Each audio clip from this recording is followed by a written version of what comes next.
waiting on a few more things that may go, a little bit later into the day. But right now we have 18 guys signed, really good class, 7 Ohioans. I'd like to kind of go through each of these guys as we go through the press conference, but this is a group that, a bunch of these guys jumped in early on, and they give us, a great, support to our already, strong team.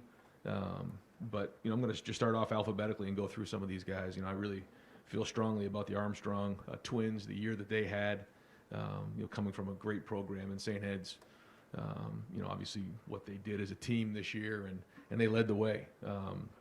Guys have been tremendous in terms of their development throughout their high school career, and you're seeing them play their best football, and we're very excited about them. Mylan Graham, we recognized him early on in the process. Brian did a great job of building that relationship up.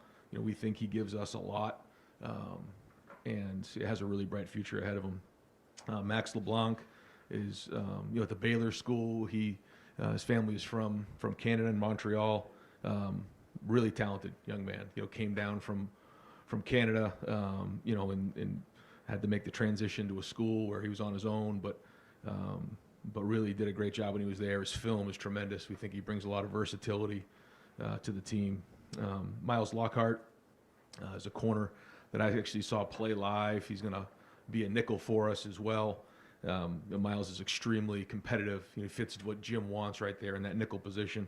He can also move out to corner, but really nasty, tough player who has jumped in and been a great part of this class.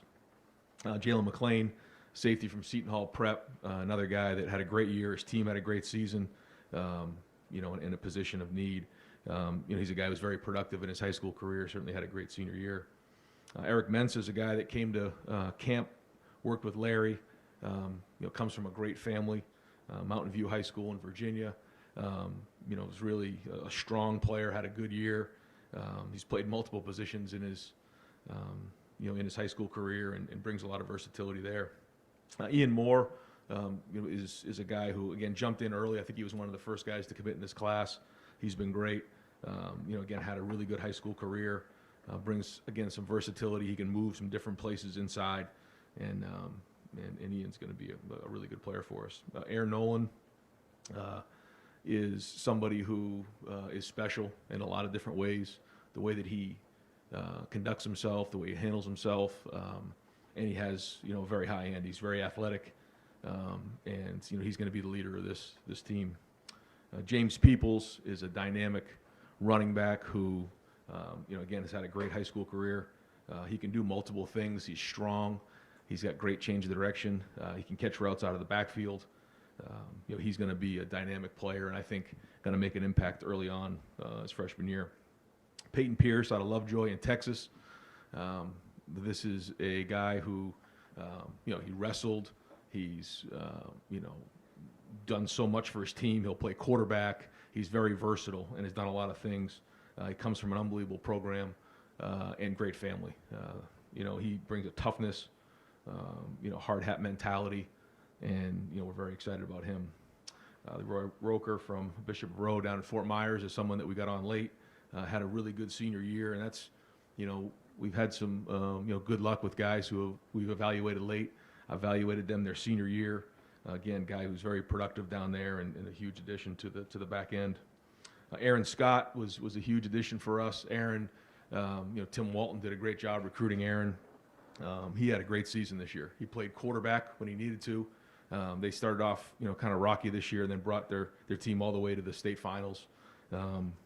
Big-time player out of the state of Ohio that's going to be a big part of our future. And Garrett Stover is, out of Big Walnut here, cousins of Cade Stover, brings the same type of mentality that with Cade. He'll play linebacker for us or safety. Has some versatility there, but again, really, really talented player that is going to be a big part of our class. Gabe Van Sickles, another one that we looked at late. Justin evaluated him. We see a really athletic guard who could possibly move into center, but very athletic and has a huge upside. Bryce West is out of Glenville. Bryce, we offered early on in the process. Coach Ginn was a big part of the process, and he's one of the best corners in America. Huge addition to the back end. Sam's William Dixon is a local guy who has some versatility. He was listed as an athlete at one point, but now we're going to start him at running back. He's been at a bunch of our practices recently, coming by and watching. Brings again versatility. He can move around, do some different things with him.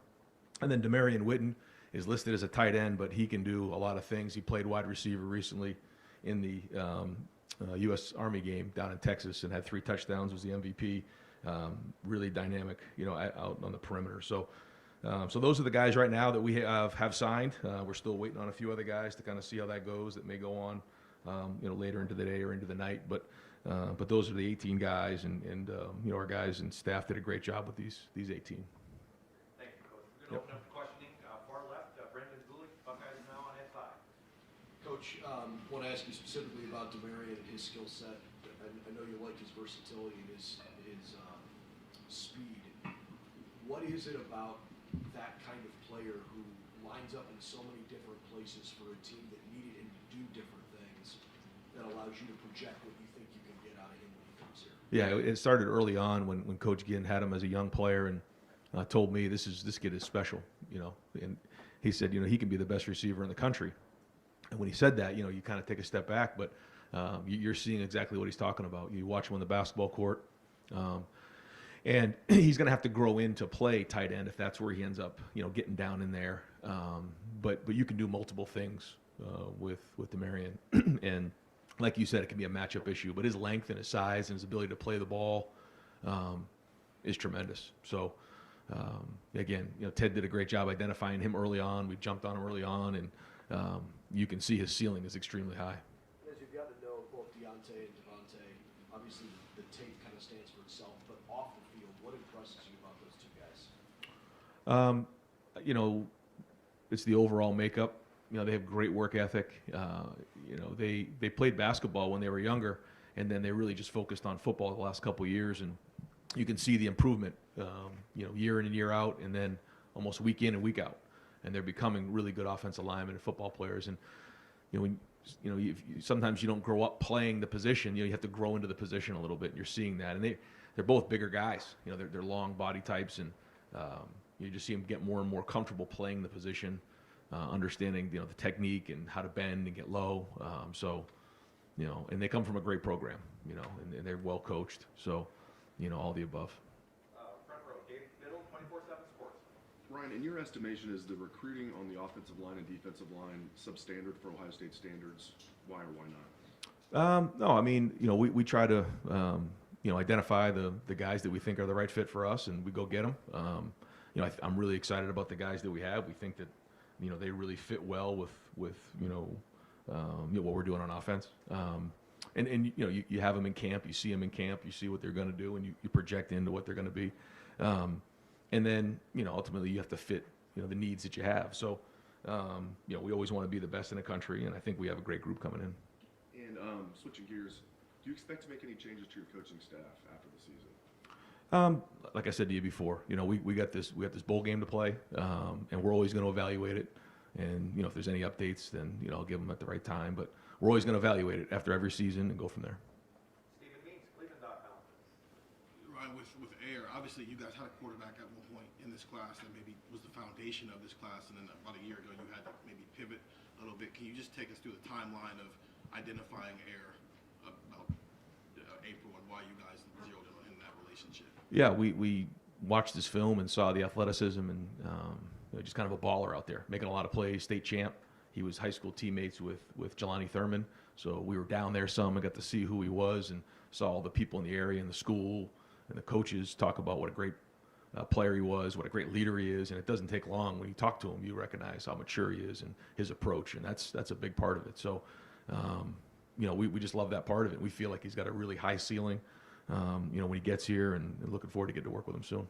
When you guys, you've gone through this a couple of times where you get a quarterback and then some things happen and you end up having to do it again. What's that process like when you lose the guy? And then are you reevaluating guys you looked at before? Are you looking at new options? How does that work? Yeah, I just think that the way things are now with recruiting, there's just a lot of twists and turns along the way. I just think about when even 5, 6, 7, 8 years ago, 10 years ago, somebody would commit, and the timing was their own, but then that was kind of it. You moved on. Now there's twists and turns along the way for a lot of different reasons.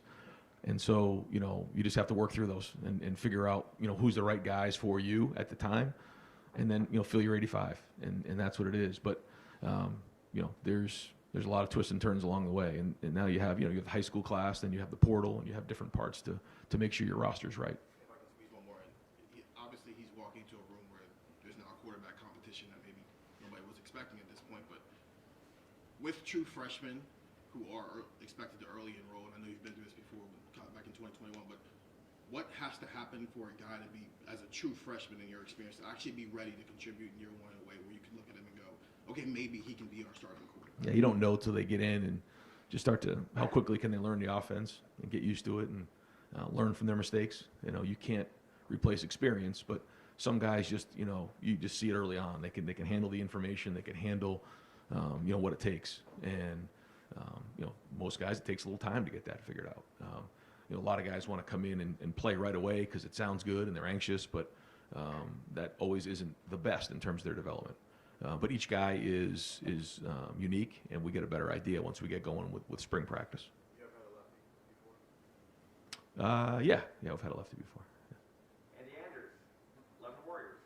Yeah, just wanted to ask about the trio at cornerback. It feels like a position that ended up really strong in this class. So can you go through those guys in a little more detail? I know you touched on them before, but just what you feel you got in that trio? Yeah, well, I think Tim has done a great job identifying talent early on and then building relationships and going from there. I think you're seeing the way that our corners are playing. You're seeing Denzel, IGB, Jordan Hancock starting to play at a high level, and I think that's a big part of the recruiting process, seeing it on the field in Jim's defense. And so, we've identified these guys early on and recruited the heck out of them. Aaron Scott was somebody who came to camp early on, and it was a hot day out there, and he grinded. I mean, he went for, I think an hour, and just, everything we threw at him as a young player. He had a broken wrist. He kept working. And then we could tell there was a toughness there. There was just a grit there. He wanted to earn that scholarship, and he did that day. And then, he's built himself up to a really, really good football player.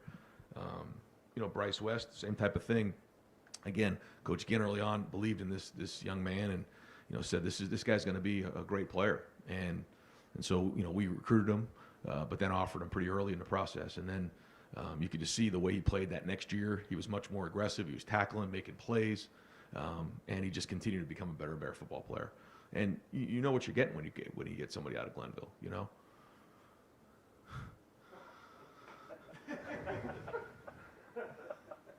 Really? Yes, really. Yes. Yeah. There's pictures, there's video.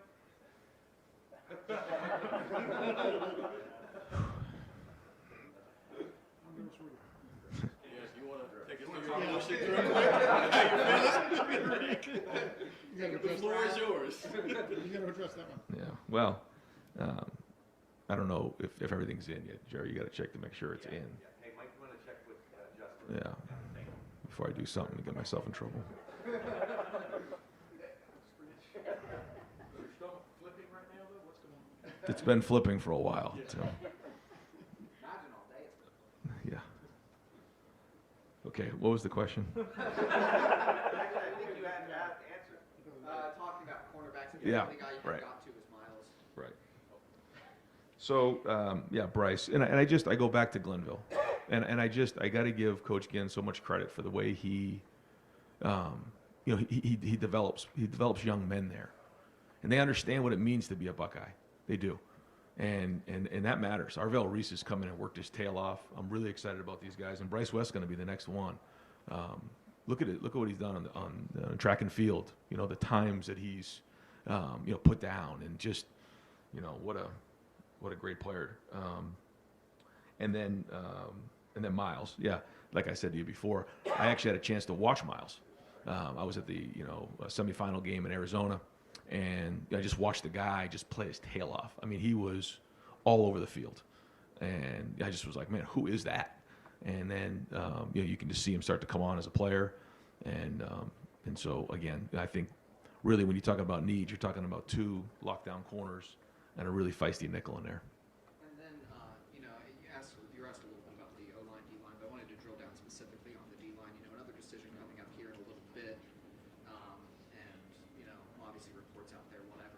Are you satisfied with the depth of the defensive line class that you have? Well, we have to, have the way that we do it. We do have 8 defensive tackles, 8 defensive ends. And that's, when it all is said and done, we have to make sure that we have the right guys, and we have a lot to consider. Guys coming back, we have the portal, we have, guys that are growing in that position, and then we have the high school recruiting. So, we have a certain number that we got to hit. I think right now we're right around, 83, 84. I think we're right in there. So, it gives us a little bit of flexibility moving forward. But, yet to be seen. Yeah. Pat Murphy, 24/7 Sports. Ryan, when we were talking to Jack last week, he was talking about the Michigan game, like a lot of guys were, but he talked about growing up with it. Yeah. Not everybody you recruit does that. You just mentioned the guys from Ohio. I don't know how many you have from Ohio, but just how important, given kind of the last 3 years, is it to have more guys in the program that feel that walking in the door, maybe before learning it? Well, it's something we talk about in recruiting all the time, but I think you're right. I think the guys from Ohio, and I've always felt this way, have to lead the way on that. When in the locker room, certainly the coaches lead the way. We all lead the way. It's all our job to make sure. But when we're in the locker room, and guys are in their apartments and guys are in the workouts, it just, like you said, it's their job to make sure that message is really hammered out across the team. And we talk about that in recruiting, talk about that during our home visits, and that is important. You mentioned, I think it was James Peoples, you said, as a guy who could come in and potentially play running back.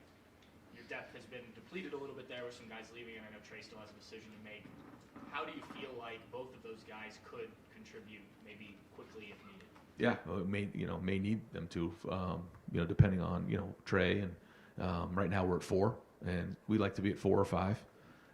But the plan all along has been for those guys to come in and play as freshmen. So, wanted to get them at mid-year, to get them in here and get going, and we know that we've done that before, with some freshmen. So excited to see them get on the field, and we'll know pretty quickly. Joe Nugent, WCMH. Aaron Scott was a guy that future Big Ten schools wanted. When you win these recruiting battles, these significant players, what is that like? How important is it for this program? Yeah, it's very important. You have to win those battles, and like Tim was a big part of it. We all were, but Aaron and his family were awesome. They were great in the process. They're huge supporters of Aaron. Coach Mo there. I mean, the whole coaching staff was great. They have a great program, and guys know when you're from the state of Ohio, the best players, play at Ohio State, and they know what it means, to be a Buckeye in the state of Ohio, and the opportunities, and what it can mean for them for the rest of their life. And I think Aaron understood that. Is there a theme that you see within this class? Anything that connects some of these guys? A theme? I mean, they all want to be great. They all want the big stage. I think when you come to Ohio State, you have to think big. You have to think big because there's nothing you can't get done at Ohio State. You have to want the big stage. You have to want, all of it. When you walk into the shoe, you're going to play, the biggest stage in the country. We're the most watched team across America. I think 70 million viewers last year watched us play. You have to want to be great. You have to want to be elite. You have to want to walk in a room where you're going to have a bunch of great players that are going to compete every day. You've got to be competitive. And that's probably the thing you notice the most. Tom Moore, Buckeye in a Huddle. Ryan, you said earlier you're going to sort of evaluate staff after the season. What are the specific factors that you are evaluating, and what's the standard that they're being evaluated against? Yeah, we the first thing is recruiting. That's the number one thing. You got to recruit your position. It's your job. You're the head coach of your position. You got to make sure that that room is strong year in and year out. We have a certain amount of depth that we have at each position, and then it's your job to make sure that you have the best room in the country. I think that's the other thing that we talk about a lot. And when you're at Ohio State and you're coaching, the wide receivers, it should be wide receiver you. If you're coaching the linebackers, it should be linebacker you, because this is the best place in the country. And so I think that's the first thing. I think the second thing is how they perform on the field. What type of production are you getting out of your unit? And a big part of that is the development. When if you're recruiting really well, and then you're developing your players, then usually you're going to get production. And then the last thing is just, what are you bringing schematically to the table? Are you putting your guys in a situation to be successful? And that's our job as coaches. All right, next door, Jeremy Birmingham, the podcast. Ryan, it's been a couple of years now in this new era, and the last 2 years we've talked on this day about the need for guardrails in college football that haven't happened yet. How much harder is this job than it was 2 years ago? Listening to Chip Kelly, obviously one of your mentors the other day, he had a lot of things to say about what he thinks college football needs to adopt or trend towards. Do you have thoughts on that? And, how do they vary? I mean, where do you see this going for the game? I mean, I think that's a long conversation. I think there's a lot of different ways that we can look at it. I think, the biggest thing is, you just have to adapt to the landscape that's going on. I do think that, like you said, there's just been so many changes, and college football adapts very, very quickly. I mean, the way it was a year ago is not the same. The way it was 3 weeks ago is not the same. It is constantly changing. And so, we just have to adapt at a high level. But, we certainly all need to sit down and figure out, how we can, move forward in a direction that, like you said, has, guardrails and, what that all means. I think that's a challenge in college football because, if you put a bunch of coaches and ADs in a room together, they all come from different areas of the country. Their schools are very, very different. So I think, that part of it is a major challenge. But the number one thing right now is for us to adapt and move forward. As this cycle comes to an end and you start looking ahead to the next one, can you look ahead and see what the next speed bumps are? Or is there... Yes. I mean, what do you think those are? I just think right now it's roster management across the board and all the things that come with that. In making sure that, you have a team, not a bunch of individuals, but also making sure that, you're advocating for your players and they are getting what's fair. I think that's the big balance right now, and making sure that you're building something that's sustainable. I think that's all really important. Is Mike back yet? He's not. We're still waiting for Justin Kubiak. Cameron T. Robinson, The Athletic. Ryan, you mentioned how there's the high school class and then the transfer portal class.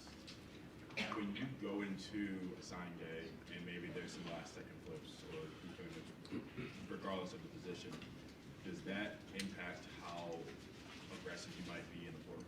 Yes. Yeah. At what point do those conversations change? Like, at what point are those conversations, okay, this person's leaving, we need to get some right away? Is it a couple days later? How does that process work? I think you always have contingency plans in place for if something were to change.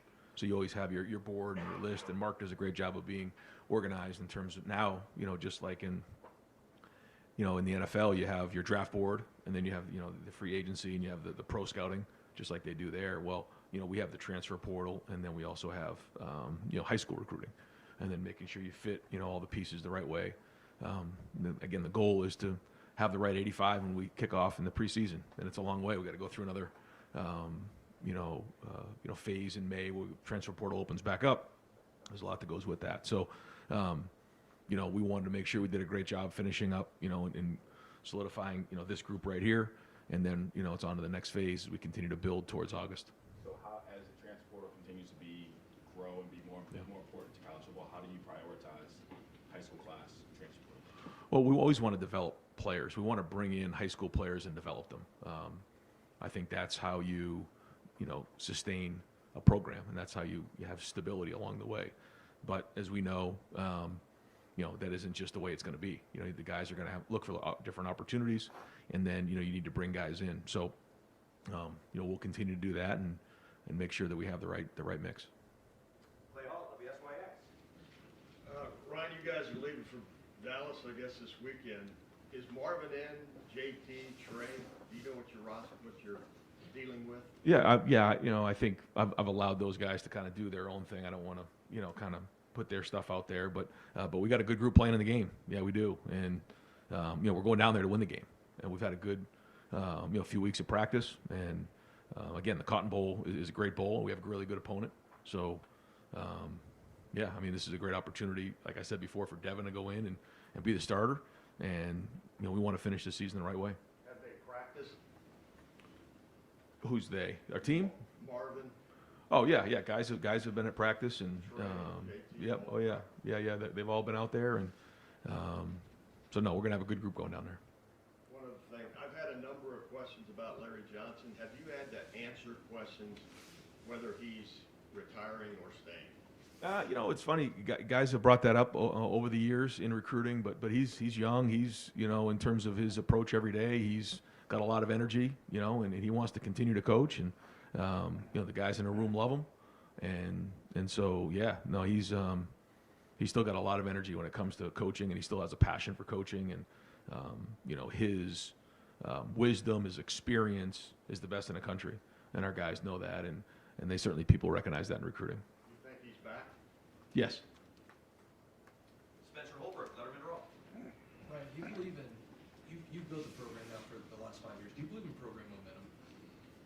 Just as a term or an idea? I mean, I think, you have different waves along the way, and, you can, as you're winning games and things are going to the season, you can feel that, and certainly, when you lose a game, certainly around here, it can take a toll on you. You got to regroup and move forward.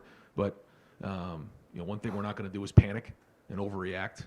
I think that's easy to do in today's day and age with, social media and things that can come into play where, people can feel like, we need to overreact and panic. We're not going to do that. But at the same time, when things need to be changed and things need to be addressed, you got to address them. And that's the bottom line. Since Thanksgiving weekend, not on the field, but also closing out this 2024 recruiting class, there's a lot of noise from the outside about just like what has happened and does this program have positive momentum. How do you, on a day like today, celebrate the wins that you've had in this recruiting class while also, you said that you want to recruit at the highest level in the country, but when you lose guys who you thought were going to be in the boat, how do you celebrate the wins but also understand that you might not have closed where you might have wanted to close in some areas? Yeah, you just focus on the guys you have, and I think it's important. You don't focus on the guys you didn't get. You focus on the guys that you have, because that's what really matters. Because ultimately, it's going to be the guys who are in that locker room and the guys who are going to be on the field. And so we know that there's a lot of twists and turns along the way. And ultimately, what matters is the team that we have in August. And we got some really good guys here that are going to be really good football players. Kellyanne Stitz, WSYX. Going back to recruiting, how exciting is it to add a guy like Garrett Stover, considering Cade's cousin, you mentioned he brings in that same kind of hardworking mentality. And then also, can you elaborate on what Sam Williams-Dixon brings in with his versatility at right back? Yep. Again, both Ohio guys that we talked about before are going to be important, for that locker room to, they understand what it means to be Buckeyes and growing up in the area. Certainly, Garrett just being, part of the family anyway, watching Cade and all that. But and then Sam, with his versatility growing up, just outside of Columbus. But both are really good players, and they're going to bring that mentality when they come to work every day, a toughness, and so they got to lead the way. Guys who are closest to Columbus got to lead the way, and those are two guys that will. Bill Landis, the podcast.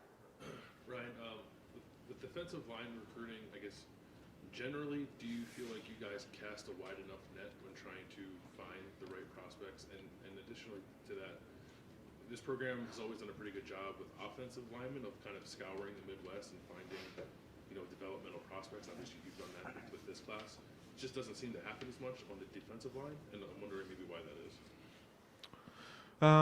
I think when you say, cast a big enough net, I think so. I mean, we recruit from coast to coast. When you look at our roster just across the board and, where our guys are from, and, I think we're looking from coast to coast. You look at, I guess, in our D-line now, you got a guy from Germany, you got a guy from Seattle, you got guys from different parts of the country. So I think, we're looking for the best we can possibly get and the best fit. And so, yeah, I mean, Jack Sawyer's from right down the street. We've got guys from Ohio, and I think everyone wants to come in and develop, at a high level. But I think we've done a really good job, like you said, in the O-line of identifying those guys and having physical guys that are going to come in and work and and want to be at Ohio State and become veteran players. So I mean, two different positions, but I feel like we are casting that net, yeah, and also developing. comes to Larry, it just seems like, again, and I'm sure in the future they're going to keep weaponizing it against you. The fact that he is, I believe, 72 years old and has been doing this a long time. What is the plan, I guess, to combat that, to stop other programs from using that against you as you move forward? Well, I think the other part of it, the flip side is that this is a guy who's developed unbelievable players, and some people can talk about how they develop and everything like. Larry's actually done it, and so there's a body of work there, and and also he's got a lot of wisdom to him, and so when you're going into a room every day with somebody, you're counting on them to mentor your young man, and I think that's where families feel comfortable with that. When they hand their son over to Larry Johnson, they know what they're getting. They're going to get someone that's going to pour into them in all areas, and he's done that with so many different people, and so he's going to continue to work. He's got, again, a ton of energy, and he's working hard. Recruiting is just like everybody else. There's certainly different challenges these days, as you know, but he is adapting, and we're going to have a really good D-line next year. You have one signee on the defensive line right now. I think if you guys get good news, I know she'll have two. It just doesn't feel like. I know you're waiting on some guys that were currently on the roster to make some decisions, and that complicates things. But I guess generally with this class and the last couple of classes, do you feel like you've hit the number and quality of defensive line that you need to? Yeah, I do.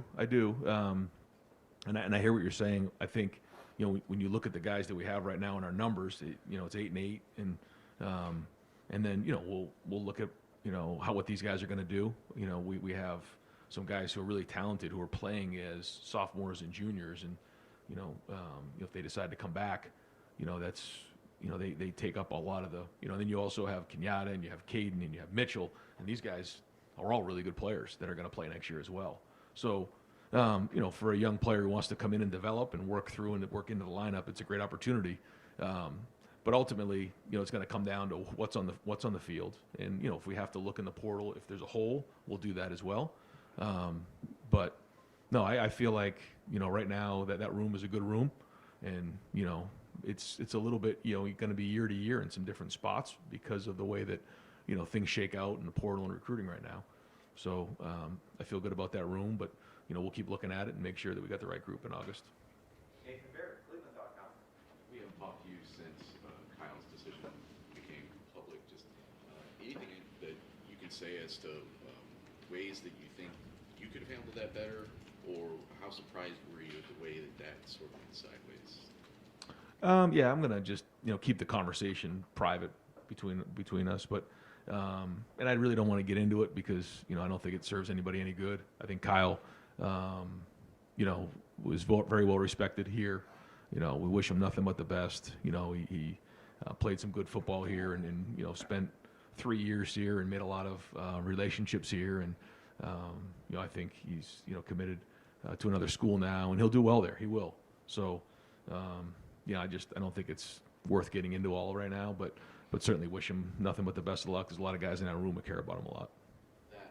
That decision then led to a lot of speculation as to how much you guys would get involved in the transfer portal with a quarterback. How did you look at that, approach that, and ultimately what, I guess, decisions have you made about that?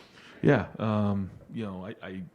I think that competition is very, very healthy. I think Lincoln's really been coming on. Excited to see Air get going here this spring, but fired up to see the way Devin's been practicing the last few weeks. It's been great for him. Now that he's healthy, his ankle's feeling better, and kind of like, okay, take this thing and run and see how the next couple of weeks go in terms of the way he handles himself. Excited that he's going to be able to play in this game, and then just go from there. But Devin was real close, going into the season, and so this is going to be an awesome opportunity for him to take it and run, and so excited to see that. And again, I think the guys have seen what he's been. The last couple of practices have been very good, but also Lincoln and Air. I mean, these guys are talented young men who want to get on the field. Specifically, what are you seeing from Devin right now that you like? Maybe especially relative to what you were seeing when you made the decision that comes from. Well, you're seeing. You wait to get into the game to kind of see it all, but I think it's just the experience of getting more and more reps under your belt. But also, when you're with the ones and you're with the starters all the time, I think you can play maybe a little bit more freely and not worried about making a mistake. And so that's been good to see. Okay, Mark, should we pause for? Yeah, we gotta pause for a second. Okay. All right. All right. You guys want me to answer some questions? You know your boy.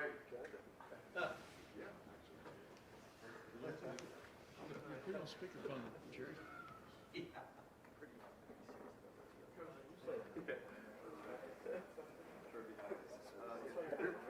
The answer to that question is yes.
Chili soup. Hey, don't give them an out though.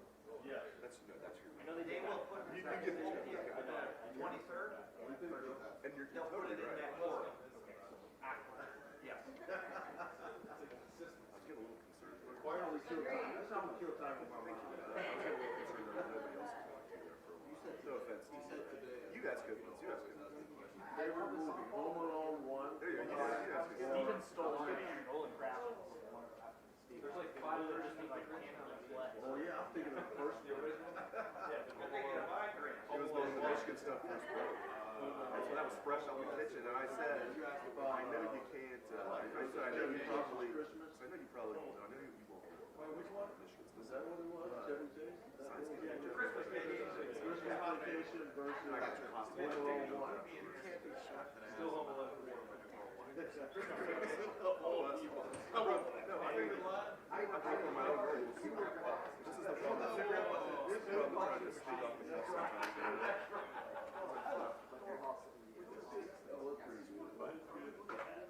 Landis came to the three of us as usual. Yeah, Jim Carrey, you did as well. It's a big day. Landis is not here today. You don't want to go. I'm going to force the point, but.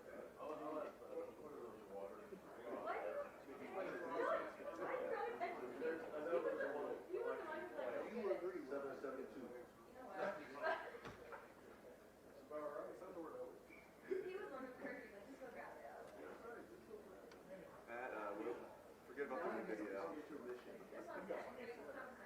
time is basketball in here? 1:45. Gee, what was your signing day like with Notre Dame? I melted in. Envelope. In an envelope.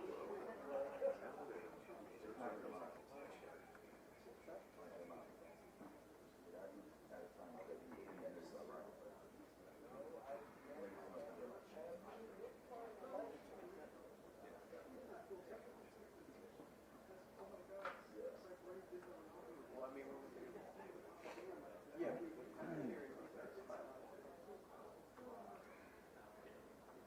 know who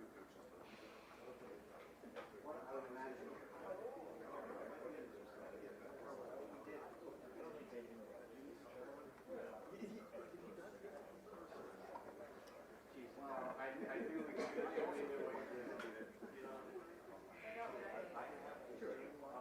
Oh, right. You can always say, hey, you're one of them. It's just a matter of like,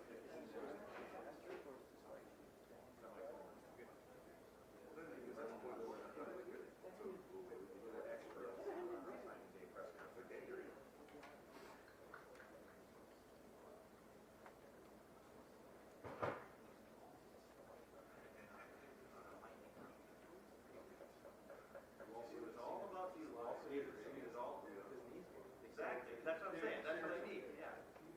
Seriously. You had to hold its own up. Right. No, this is great. I know. I know it is. So I'm glad I changed my mind. I wanted you guys to get out of your pajamas and get down here. you guys, this is what I wear. Yeah.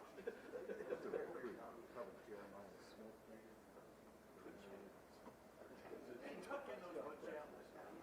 I guess I see how we do it, huh? Yes, that's right.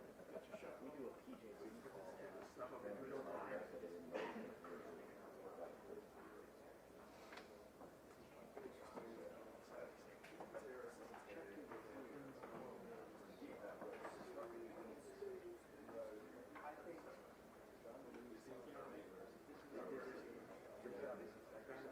Who's Jeremiah? Oh, that's a yeah. Smith, white shirt. Harrison.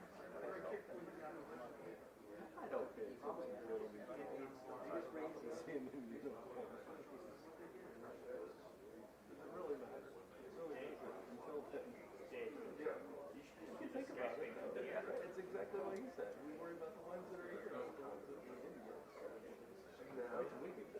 I think schools that don't. I guess maybe some people do. They're like the only ones still use this guy for anything.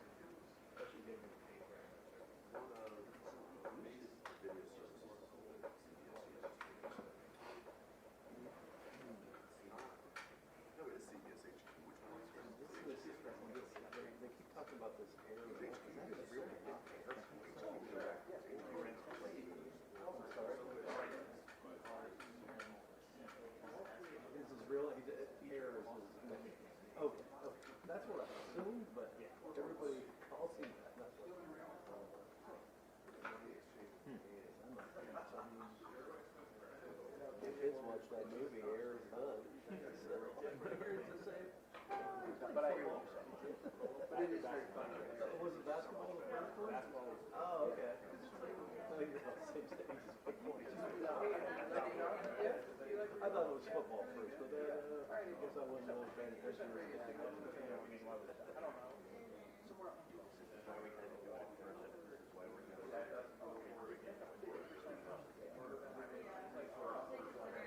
Well, that's interesting. Everybody acts like it's moral.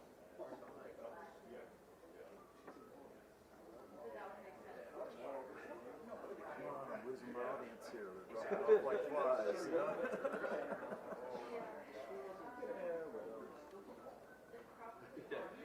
You probably can't. I mean, don't do good. I mean,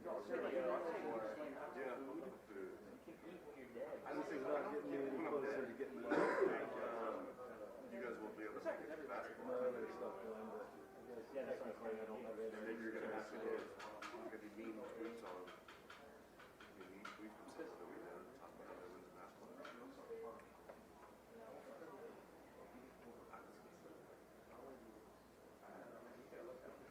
That's the time we're just getting the date.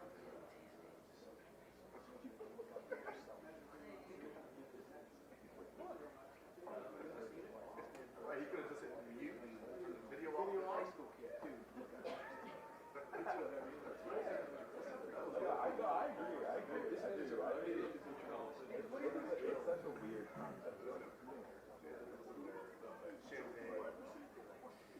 No matter what your first day, I think.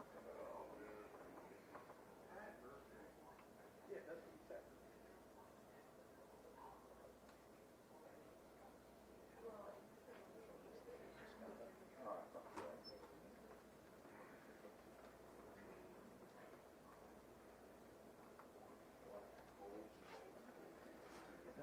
Book my next Airbnb long. Well, I did. Yeah, I cut some video. Smith? Yeah. Looks like a pretty tall dude, right? Or at least he was playing against smaller guys, maybe, I don't know.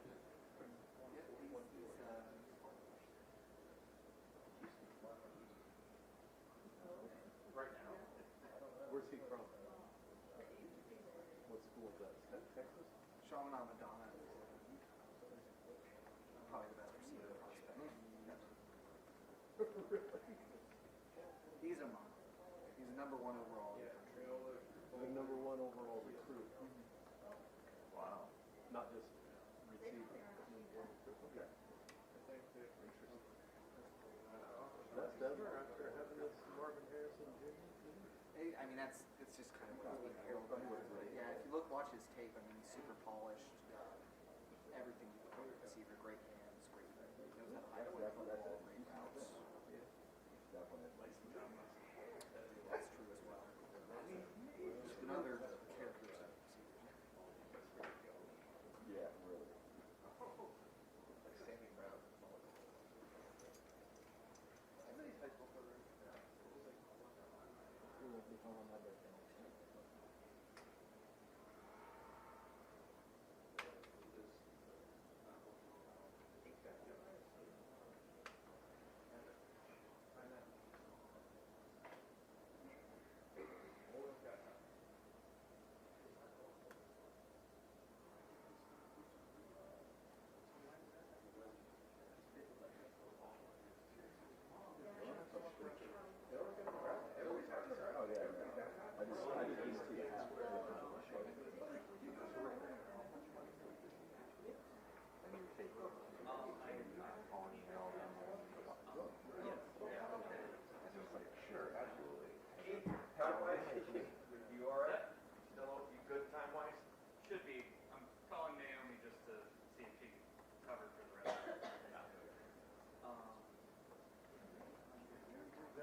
Yeah, right. This guy. Sorry about that.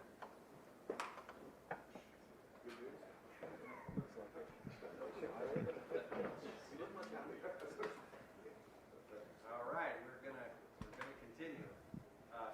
Steve Hellwagon, 24/7 Sports. Yeah, Coach, the academic calendar here kind of derails a lot of what you can get done in terms of the portal and everything else. I know class is starting in January. Do you expect one or two portal people to be with you when class starts in January, or is that still a possibility? Oh, it's definitely a possibility.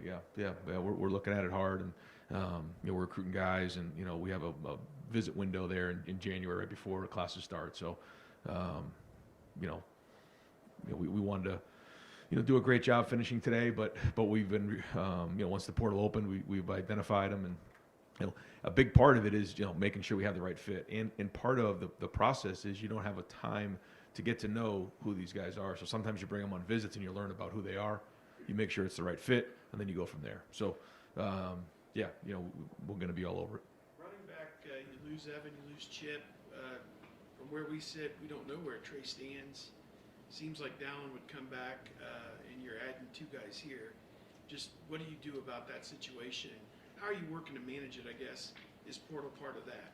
Yes, I mean it could be based on how things shake out here, but again, let Trey, he's gonna got a decision to make for sure, but we'll go from there and kind of see how that goes, and that'll obviously have an effect on how that room looks next year. Dan Hope, 11 Warriors. Just to follow up on transfers, I mean, obviously there's been some schools that have added a lot of guys. You guys haven't added anyone yet. Do you feel like you guys are behind it all in that process? No. We have a handful of guys that have to make some decisions here, and that plays into all this because, as you know, things things affect other things. And so now, if there's somebody there that we think fits right now, we'll jump on it. We've had some guys that have already visited, and but we have to make sure that not only can they help on the field, but also they're the right fit for a lot of different reasons. And so we have an opportunity to have a really good group come back next year. I mean, and so that all plays into this. But we're all over it. We've had some guys visit, and we're going to keep pushing towards it because again, there's just in the past you had your recruiting class, you added those guys in it used to be February. Now it's December. And then, that was pretty much your team. Now there's just so many more variables at play. So, we're just going to keep taking it 1 week at a time. And ultimately, we want to have the best roster in the country in August. How do you strike that balance between, recruiting guys in the portal while you still don't know what some of the other decisions are going to be? Yeah, it's all new. It's one of those things you try to do everything you can to have the best roster, but also, you have a team you want to manage and make sure that, you're making it competitive across the board. But yeah, that's part of this run right here from the beginning of December all the way to really through January is interesting. There's a lot of dynamics at play, and so you just take it one day at a time and do the best you can. But it's a different balance than certainly has been the case in the past. Clarify, are you going into the Cotton Bowl with Devin as the guy at quarterback, or could Lincoln get some snaps in there too? I mean, the plan is still play Devin, and if the situation comes up to get Lincoln in the game, we would do that. But this is going to be Devin's game to play. All right, Matt Parker, Letterman Row. Ryan, just by chance, was that phone call from Beaufort, Georgia? I can't comment on that. Okay. Well, It's worth a shot, right? Yeah. Until then, as it relates to finding guys late in the cycle, guys like Gabe Van Sickle and Leroy and things like that, what goes into scouting guys into their senior year, and do you have to look at guys with a different lens when it's super late in the cycle? Yeah, and you have to identify how they fit into the whole room, and whether it's a position or those type of things. And we just see somebody who's a really good athlete. Somebody who, when you watch the film, he's not playing. In terms of he's not playing down in Texas or playing at some of the bigger schools, but when you see him out there, I mean, you recognize him. He sticks out. He plays at a high level, and I think that he's going to transition really well into college football. All right, folks, we've got about 5 more guys that I need to get to for questions, but I also have a commitment for coach at 1:15 with the Big Ten Network. So I'm gonna pause this, coach, if you don't mind. We're gonna go in and knock that out so we can get that Okay. done. We'll be back here in about 10, 12 Okay, minutes. you got it. All right. Oh, really? Jerry. Houston State was Ohio State. No, that's, yeah, if there was any doubt. I guess I'm gonna go. Yeah. You've got extra $2. What do you think?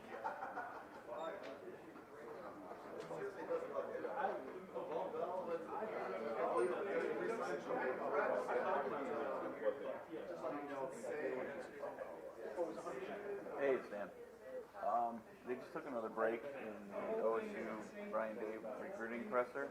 I don't know if you still need to extend the record on that, but also I don't know if I'll be able to make the 145 basketball presser. It's warm and dry in here, you know? No, I don't think so. I mean, it says it's already 1:15 now, and it's gonna be back in about 10 minutes. I don't know how much. It said there's a couple more guys they gotta get to, and I won't be able to make it over to the shot for the 145. For Texas? So I don't know if you got somebody else who can start that way. All right, no problem. We're about Tucson? You don't need a pool table in Arizona, though. But I guess if what has it, why not? But, yeah.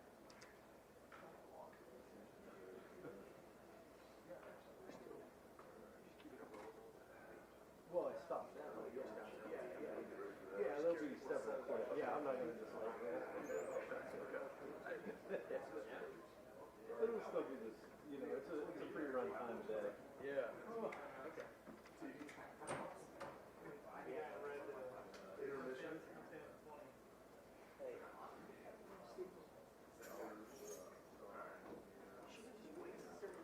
Yeah, that's what I'm saying, like, doing it in noon. All right, so you guys don't do anything on it? That was great. I mean, Steve. we're not through yet. We talked about it. I know, You can't leave. I gotta, You can't leave.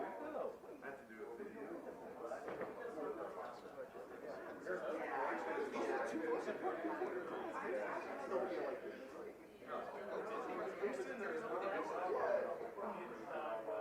All right.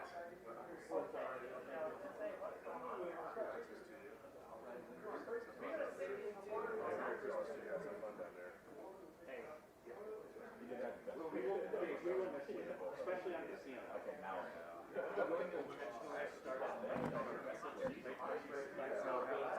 go back and forth on that. I'm gonna be like next week, but like also it's gonna be like 2 a.m. and I'm gonna be getting like Well, the hospitality suite closes. So you won't feel bad. You won't miss it. That just means that we're hanging out elsewhere. You know, Brendan Gulick's there. You know, Even the stand with the safety in. Right. Get ready to say, okay, thanks for your questions. This person, then I'll leave, and then something wants to talk to me. Jerry, are we optimistic that those other two signees will be in by the time he gets back? Just not, I mean, obviously not your control, but. No idea. I mean, I'm sure Dallas has good This is after just Big Ten Network stuff. I don't have to. one and down. I'm gonna have to do like 3 different part 2, part 3. Are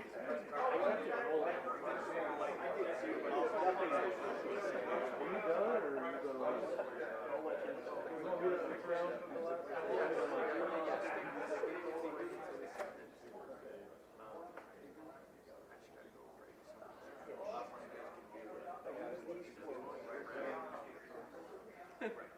Well, I will tell you, if it goes beyond 3 o'clock, I'm leaving. Okay, we'll be okay. That's my business. I'll put it in, yeah. I'll get it in. I'll call it football something 23, OSU SB 23. Okay, OSU 23.